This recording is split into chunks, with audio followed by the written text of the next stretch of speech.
Hi there, I'm Jim. Welcome to Great Books, Big Ideas. Thanks for joining me.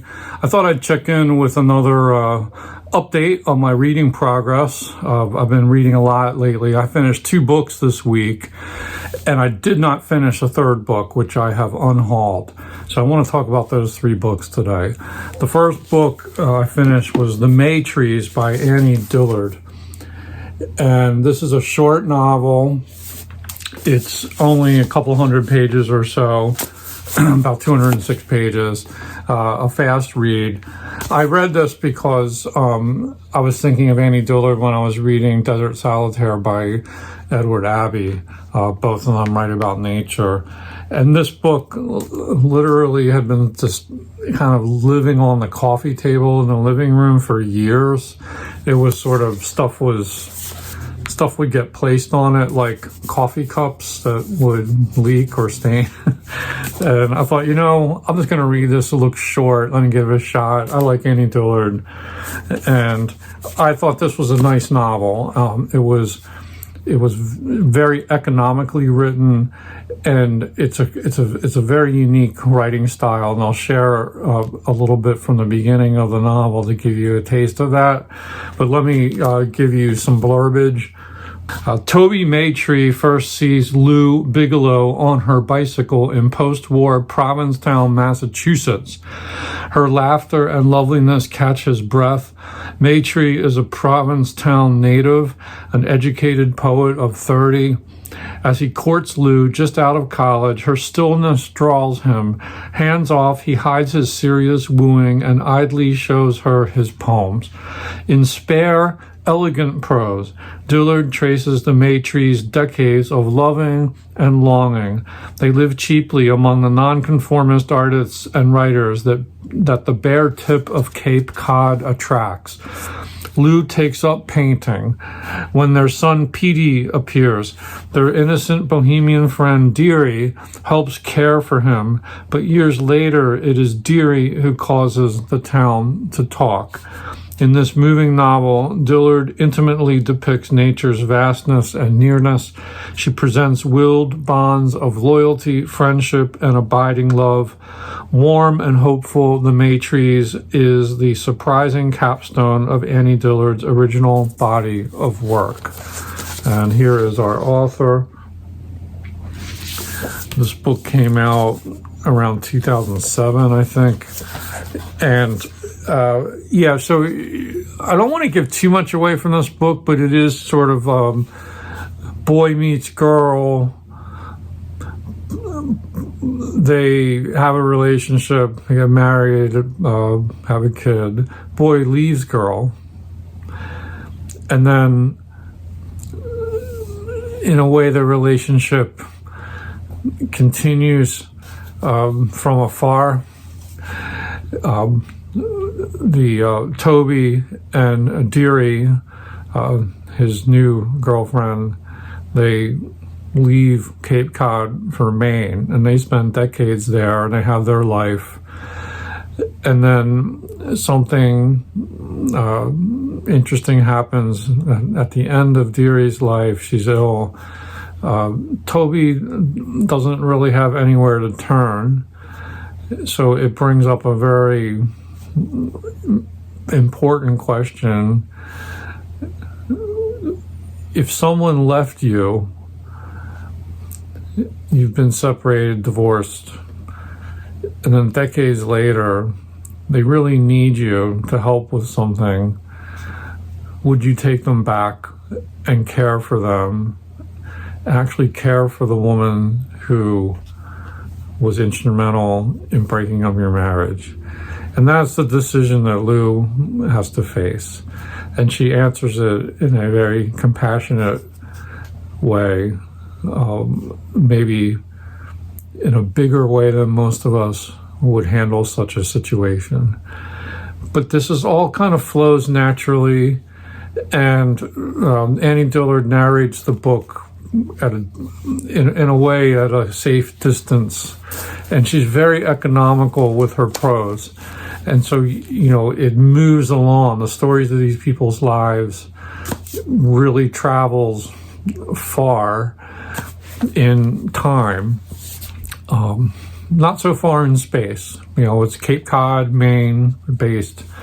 Very strong depictions of the setting, but it just gives you like a full picture of these people's lives without saying a whole lot. And that's a feat on the part of her as a writer. I want to give you a taste of her style because it does pose some difficulties too. So what she does is she'll write these strings of sentences. Lots of times they're short sentences or fragments. It's a bit of a modernist style, but there's so many gaps between the sentences that she doesn't feel the need to fill in. She lets you as a reader fill it in, but you have to be attuned to that. You can't have a wandering attention span. You have to kind of be locked in to what she's saying. But the book is written in very short chapters, so you can kind of move through this kind of at your own pace, but you're still making progress with it. But anyway, here's from the first pages of the Maytrees. And this, I think, will give you enough of a sense of her style. It began when Lou Bigelow and Toby Maytree first met. He was back home in Provincetown after the war. Maytree first saw her on a bicycle, a red scarf, white shirt, skin clean as eggshell, wide eyes and mouth, shorts. She stopped and leaned on a leg to talk to someone on the street. She laughed, and her loveliness caught his breath. He thought he recognized her flexible figure. Because everyone shows up in Provincetown sooner or later, he had taken her at first for Ingrid Bergman until his friend Cornelius straightened him out. He introduced himself. "You're Lou Bigelow, aren't you?" She nodded. They shook hands, and hers felt hot under sand, like a sugared donut. Under her high brows, she eyed him straight on and straight across.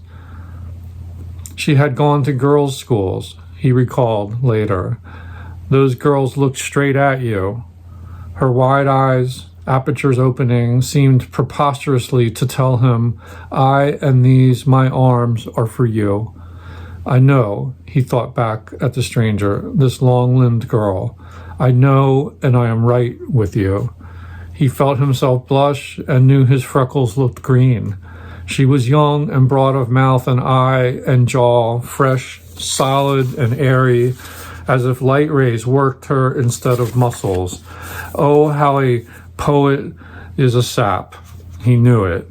He managed to hold his eyes on her, her rich hair parted on the side. She was not necessarily beautiful, or yes, she was.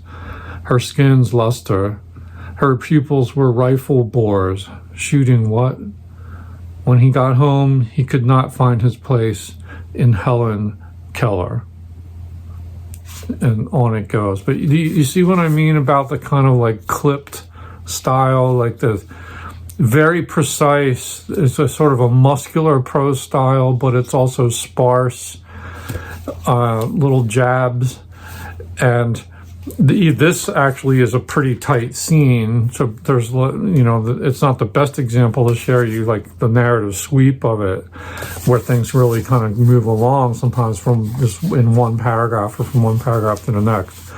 But you're really in the hands of a master writer here. It's a small novel. It's somewhat of a slight novel, but it's a touching novel. It's a compassionate novel. It's a novel about growing older. It's a novel about reaching the end of life. It's a novel about the bonds that persist despite disloyalties, and the loyalties that just continue on. So some of you might like this read. It's probably pretty easy to find on the used market. Not sure if it's still in print. I assume it is. But that's The Maytrees by Annie Dillard. It was a nice read. The second book I finished this week was Chasing Lost Time, The Life of C.K. Scott Moncrief by Jean Findlay, who was, I think, his great-grandniece. C.K. Scott Moncrief's claim to fame is he was the translator of Marcel Proust, Remembrance of Things Past, we have him to thank for that awesome translation. But there was much more to his life than just translating. And this biography tells you all you need to know about that. He was from Scotland. He was well educated. He became a literary man. He was a closeted homosexual. He was occasionally involved in the sort of homosexual literary London scene. He became a war veteran during World War I and served capably as an officer, several tours of duty, got sick a lot, convalesced, and then he would go back to the front. He had a massive crush on Wilfred Owen, who unfortunately died in World War I, like so many of the other war poets. He then, as he was kind of like spinning out of the wartime experience after the war, he begins to take up translation as an avocation, and he also did a lot of book reviewing. And he was a poet too. I wouldn't say he was a great poet. You get lots of snippets of his poetry in here, but he was a poet. He had some gift for verse. He liked to write limericks too. But he starts translating and realizes he has a gift for it, and it's a good way to make money too. And then eventually he falls into translating Proust. And but that wasn't the only thing he translated. He actually was a very busy translator in the 1920s. He did not live a long life. He died in his early 40s. But in that last decade of his life, he translated a lot of stuff. Stendhal, he's translated Proust, of course, many like shorter works. But then, here's something I didn't know about him, is he helped to discover Pirandello, the Italian writer, and translated him into English, and really helped to introduce him to the English readership. So we have him to thank for that as well. And he knew Pirandello because eventually C.K. Scott Moncrief moved from England to Italy, where he really lived roughly the last decade of his life. He did this partly for his health, but also he was a spy. He was a spy for the British government, spying on fascist Italy, Mussolini and fascist Italy. So his cover was he was just a journalist translator living in Italy, and he moved around quite a bit throughout Italy, but spent a lot of time in Pisa. And people would come to visit him, friends and family and so forth. But he was busy as a translator, but on the side, he was also on the payroll, spying on, what he could gather in terms of like troop movements and what was going on in the Mediterranean region with Italy and so on and so forth. And you get a small picture of what living in a fascist regime was like, and it was not pretty. There was, paranoia. There was fear. There was, he had to move around a lot. He also had this kind of secret gay life, so he was pretty, protective of that. And that was also something that could be used against him in terms of blackmail or what have you. But so you get a picture of him. His health wasn't really the same after the war, and he eventually died. I think he had stomach cancer, and he slowly declined until the end. But that is really what C.K. Scott Moncrief's life generally encompassed, and again, his main claim to fame is being the translator of Proust. But let me find this passage about one little small scene from his World War I experience. By the way, later in the war, he actually, a shell blew up and severely injured his leg. He broke his leg in like many places, and his leg was never the same after that. But before all that happened, here's a scene from earlier in his wartime experience. There had been fierce fighting over the Messines Ridge for the past 10 days since 21st October. Losses were heavy and the Germans outnumbered the British. There were 48,000 Germans and 2 British divisions of between 10,000 and 15,000. Charles arrived in Halloween with plans to organize apple ducking with his friends, only to be met with a night of real horror and defeat. The little town of Messines had been a place of pilgrimage to the Virgin Mary since 933, and a century later, Adele, Countess of Flanders, had founded a Benedictine abbey for noble ladies. Hungry and tired, Charles and his men reached the village at 4 a.m. and found it in a ghastly state. Every house had been shelled, goats and pigs were wandering the streets. The medieval school had been occupied by the Germans 5 days before, and it was Charles's company's job to clear any remaining Germans out of the convent with their bayonets. And then skipping ahead to the really choice nugget here of this. There was one ironic aspect to that Halloween night. The German regiment, fighting hand-to-hand through the Messines church, sniping and generally overlapping British positions, was the 16th Bavarian Reserve Infantry Regiment. A private in this regiment named Adolf Hitler distinguished himself for a whole month at Messines and was given an Iron Cross and later promoted to corporal. During his time off from fighting, he made several paintings of the ruined Messines church. It was noted by fellow soldiers that Private Hitler had strong views and ranted at his colleagues who seldom listened and kept their distance, whereupon he made clay models of soldiers, lined them up on the top of the trench, and delivered his speeches to them. Charles is C.K. Scott Moncrief. Charles thought this battle spelled the end of the Second KOSB. To cap it all, on the morning of 1st November, when the British had an advantage, they were ordered to retreat far behind the lines, as they were needed as reinforcements to a battalion several miles away at Hooge. They finally left the Bavarians, including their trench runner, Adolf Hitler, in possession of what was left of Messines. So, on one side, C.K. Scott Moncrief, who would soon become the translator of Marcel Proust. On the other side, Adolf Hitler. Adolf Hitler. Yeah. Fascinating stuff. Now on to translation.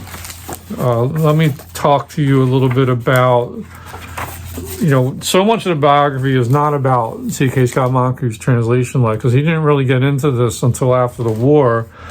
But I will share a little bit here about this, and this is from the chapter called Translating Proust. Proust was stylistically and morally foreign to a Protestant English audience, and bridging that gap was part of Charles's role. He would have liked to meet the author, and Gallimard had asked for Proust to read the translation before it went to press. Gallimard is the publisher. So a near-finished portion was sent to Paris on 21st November, but by February, Proust still had not replied. Charles finished the volume and settled on a title without being able to consult him, writing to Whitworth at Chateau, another publisher.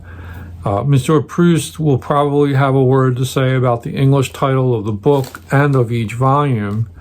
From Beowulf, he took Swan's Way,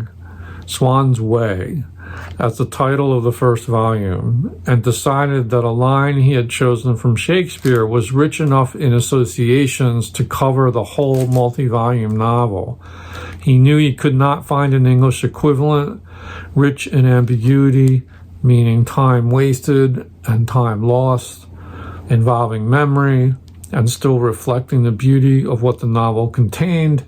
So he chose a line from Sonnet 30, that's Shakespeare's Sonnet 30, when to the sessions of sweet silent thought I summon up remembrance of things past.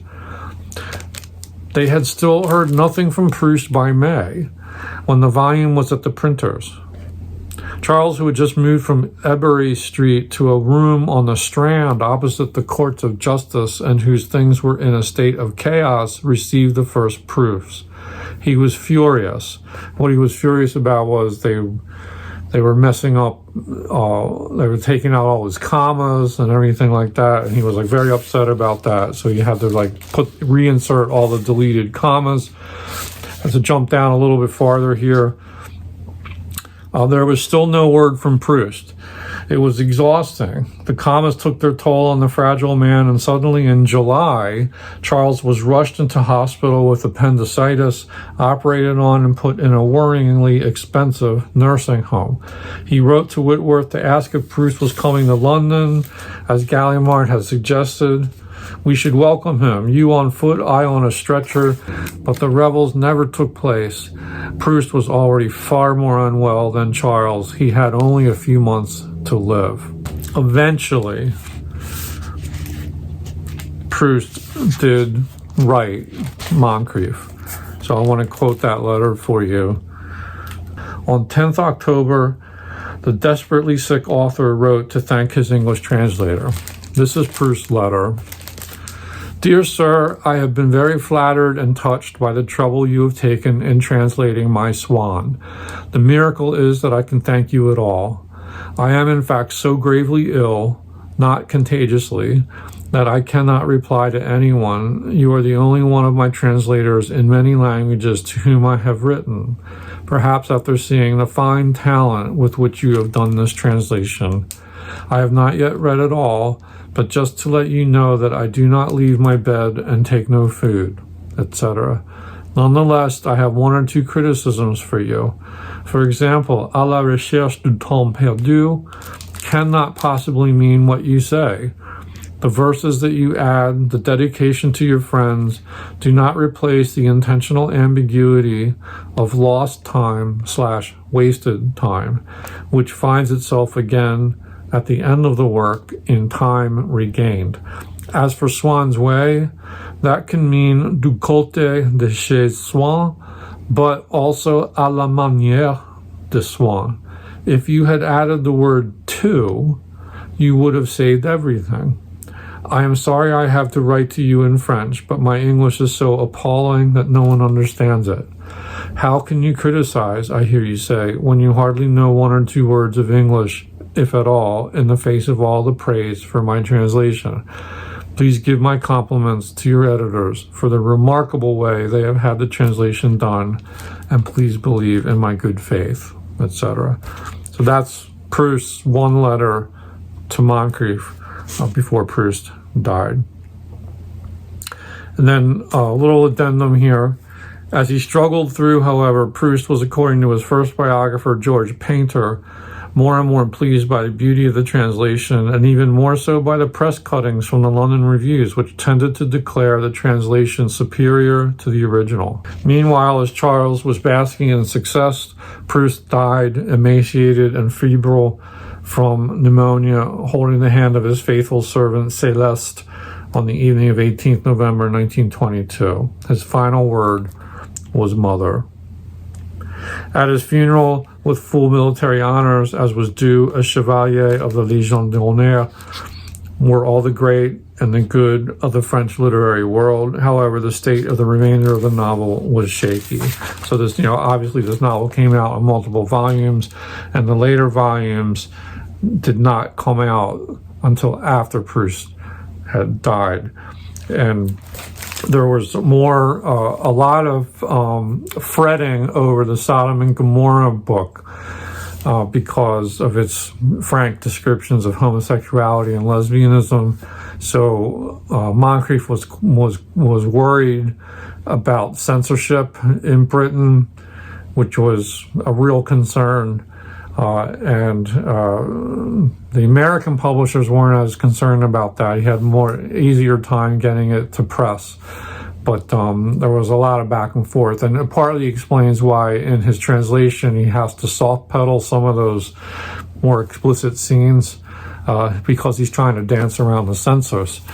But And Moncrief never really completed, or I'm not even sure how much he had to do with the final volume, Time Regained, because it's not talked about in the biography.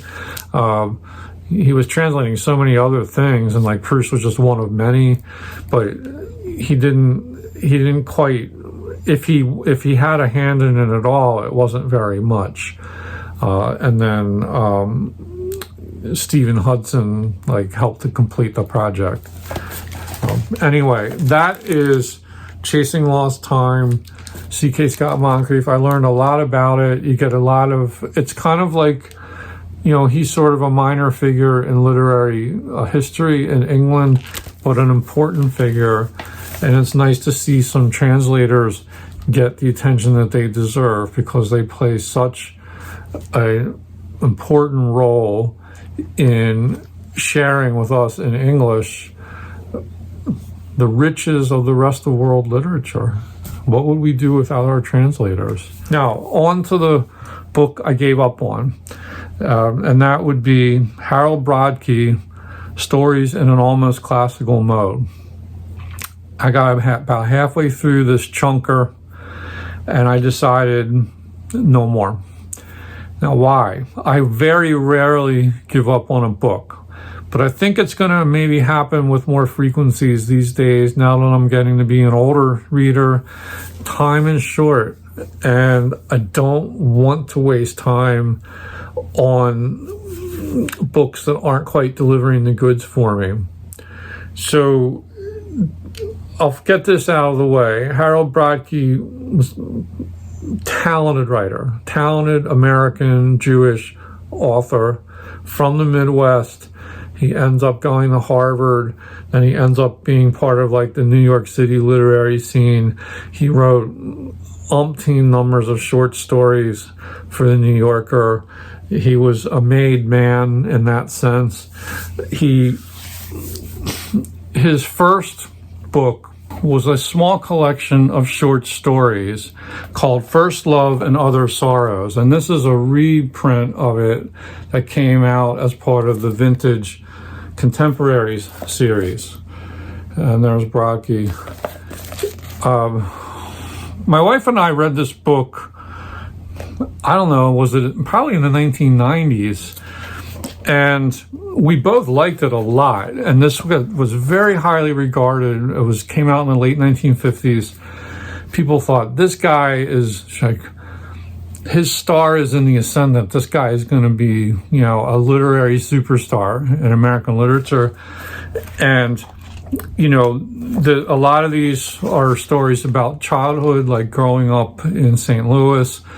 And we were living in St. Louis. We lived there for about 4 years in the early 90s, call it mid 90s. And so there was that connection that we really liked, because we could kind of visualize the places he was talking about. But there were some really, really good, just, you sense that these are like autobiographical fiction, just very well done. And so what happened with Brodkey was he had this great auspicious beginning, and then he starts, he's like living in New York City, married. I think he taught at Cornell and one or two other places, and he was just sort of part of that literary scene. But apparently he was working on this massive novel, and it didn't come out. Like, it was just, he had this huge advance, and then the rights were sold to another publisher, and people were anticipating, when's he going to come out with this book? He's not alone in this. It seemed like that was a thing amongst several American writers in the 60s and 70s. William Gass comes to mind, who worked on his novel, The Tunnel, for something like 30 years before it came out. Well, the same thing happened to Brodkey. Eventually the novel did come out, but before it came out, Stories in an Almost Classical Mode came out. And when I was reading this volume, I mistakenly assumed it was like just his collected stories and it was going to conclude stories from here, but this is actually a different collection. And a lot of these stories from Stories in an Almost Classical Mode were kind of folded in some fashion to this massive novel that he was working on, which I can't remember the name of the novel. I'll put it in the show description. We used to have it, and I never read it, and I got rid of it. I'm glad I did, because when the novel finally came out, which might have been in the late 80s or 90s, it didn't get very good reviews. And so the sort of the literary trajectory of his career was sad, because it started up here, but it kind of ends down here. And, you know, even though he had, you know, yeah, he's published in the New Yorker and all that, like he I guess, you know, as a writer, like he had a reputation, but I feel like this is an author that's maybe not going to stand the test of time. And I wonder if he knew that at the end. It turns out he died of AIDS, and he kind of had homosexual relationships. He was bisexual, but he wasn't completely open about that. I'm not sure of the history of that, but anyway, it's kind of sort of complicated. But back to why I didn't finish the book. First of all, I felt like the stories were too long. They were too long-winded. Whereas, you know, you read somebody like Annie Dillard, very like economical prose. It's difficult in some senses, her style, but in other ways it's like easy going. And, you know, there's other things I'm reading like that just flow so much better. So it gets a little bit lost in its own weeds. And I just wish these stories, you know, moved along at a faster pace. It's, I think, rather self-indulgent, these stories. It's almost like he couldn't escape writing about his life history and sort of fictionalizing that. So everything just sort of feels like retreading the same territory. And at one point, like, Brodkey had been compared to Proust. Like, people were calling him, like, he's going to be the American Proust. Well, you know, he's just not in that league. I'm sorry. I think what happened is he's just spinning his wheels and spinning his wheels. And I'm not completely sure what I don't like about this book. I mean, I've shared a few criticisms of his style and kind of the length of the stories and whatnot. I have a feeling, and I can't quite explain this, but like, it seems almost like there's a sort of a narcissism embedded in his work, that it's like he can't escape himself enough to get that kind of wise distance that you want an author to have, like a perspective on their experience. And I feel like this is where Proust kind of leaves him behind, because I do sense that in a writer like Proust. But, you know, Brodkey, I just hesitate to criticize him too much, because he was clearly a very talented writer, and you'll read some sentences and paragraphs that are very, very impressive. And yet it feels like he's just kind of like the snake is eating its tail or something. I got to that last story, which was the title story in an almost classical mode, which is about, you know, he's like a 13-year-old and his stepmother is, you know, dying of cancer, and she's like so extremely verbally abusive of him, and she's really feeling sorry for herself. And, you know, she's not very old, she's in her 40s, I think, and it's like a tortured relationship, and he's like trying to empathize with her and struggling, but, you know, it's like this sort of push-pull thing. And then, you know, he goes off to Harvard, and she sort of wants him to go off to Harvard, but then eventually, like, she gets sick and dies, he comes back to be at her side. And this is, I think he's still in college at this point, but there's a kind of reconciliation between the two, but the sort of abusiveness and the sort of tortured relationship is this strange family dynamic, like is brutal. It's just relentless, and it kind of goes on and on and on, and it's just hard to read after a while. And for people who have been through some pretty dicey family situations growing up, it could be very triggering.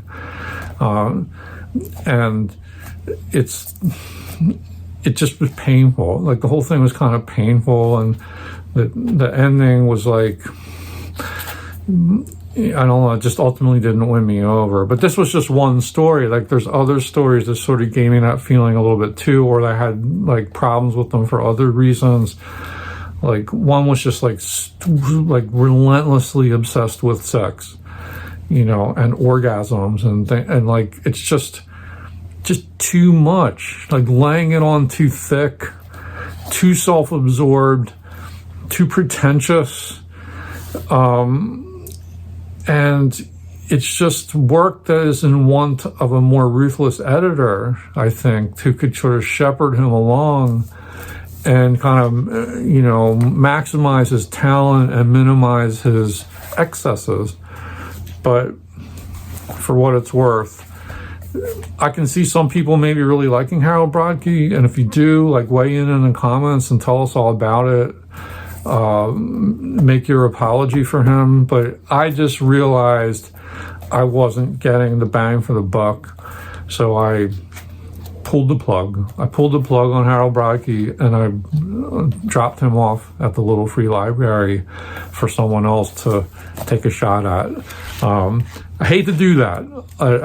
I always like to finish a book, but in this case, I was just feeling like the book wasn't uplifting me. And I'm not saying I have to read happy stuff all the time. I love reading sad, tragic, melancholy stuff. Believe me.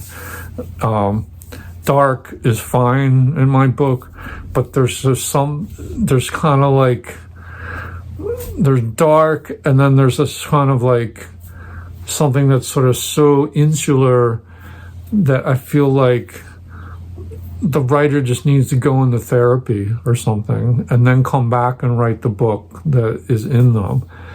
And I felt like this stuff was just like shoveled onto the page. And I don't know. A lot of it ended up in his novel, but apparently it didn't get much better than that. And, I have no plans to read that novel at all. So if those of you who are more aware of Brodkey's career and reputation, you can weigh in. But my thinking is that he's one of these writers who's going to maybe just become part of history and not like a living author. Are his books still in print? I'm not even sure. But it's interesting to follow the careers of these authors and their reception, and it kind of goes up and down, in and out. Maybe he'll be reissued. Maybe he already is. I don't know. Is New York Review of Books, like, are they MYRB Classics? Are they taking a shot at him? They reissued him for Vintage Contemporaries, which kind of coincided with the release of the book I gave up on. I do think that this one's maybe the one book that he'll be remembered for, and who knows? But maybe I'm being too hard on him. I don't know. I'm just feeling bad that I had to give up on it, but it was the right thing for me. I have no regrets about it. Definitely was the right thing. And I'm reading some other cool stuff, but I'll talk about that after I finish those books. I started Orlando by Virginia Woolf. I'm reading The Easter Parade by Richard Yates. I'm back to reading The Recognitions by William Gaddis, and a whole bunch of other stuff is out there as well. But anyway, let us know in the comments what you think. If you've read these books, let us know what you've been finishing. And if you have questions, always welcome. I'll take a shot at answering them. Thanks everybody for watching, and we'll see you again real soon. Bye-bye.